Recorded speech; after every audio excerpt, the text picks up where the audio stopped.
All right, M6. I can solve a system of three variables and three equations by hand. Answer types of coordinate. The answer could be a coordinate, a line, coplanar, or no solution. Solve the system of equations by hand. Well, to speed the process of this video along, I will show you my work rather quickly. But the concept or the idea is, when I look at these stacks of equations, is there a good variable to eliminate? This dates back to the elimination method that you used in a class called Algebra 1. So when you look at this, you're like, oh, if I added these two, those would cancel, so maybe I want to just add and get rid of the x's. Same thing is true for the y's because I have some positives and some negatives. You want to be looking for positives and negatives so that you know that they can cancel pretty easily. Now, I'm going to go ahead and get rid of the y variable just because I want to get rid of it today. So I would combine these two. When I combine those two, it's going to make the equation of 4x and x, well, that's 5x, and then negative 5y and 5y, goodbye.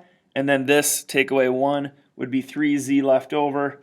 Add these together, and I get negative 1. So there's one of my equations with two variables and two unknowns. Now I've used these two. Now I have to use this one.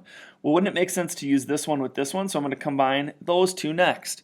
I'm going to do that in a different color so you can kind of see what's going on. I'll make those two green. So the combo of this green one over here would be first and last. Wow, look at that. X's cancel, Y's cancel. All I've got is negative 6z equals negative 18. That really makes this problem easy because now all I have to do is divide by negative 6 and I know z is 3. And as soon as I know z is 3, then I can plug it right back into this one. That would be 9.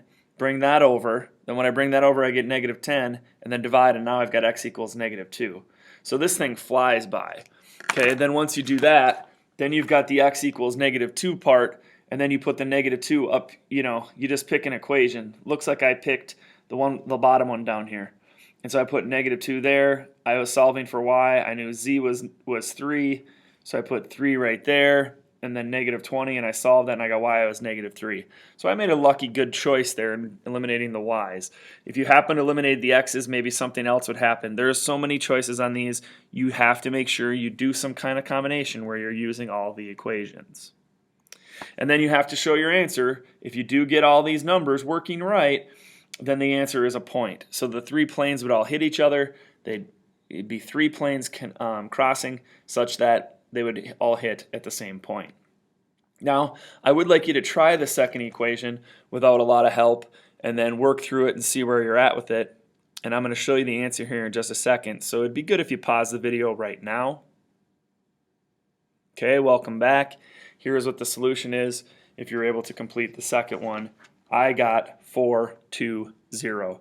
And I used the first two to combine to make this red equation, the first and last to combine to make this purple equation, and then I went through it from there.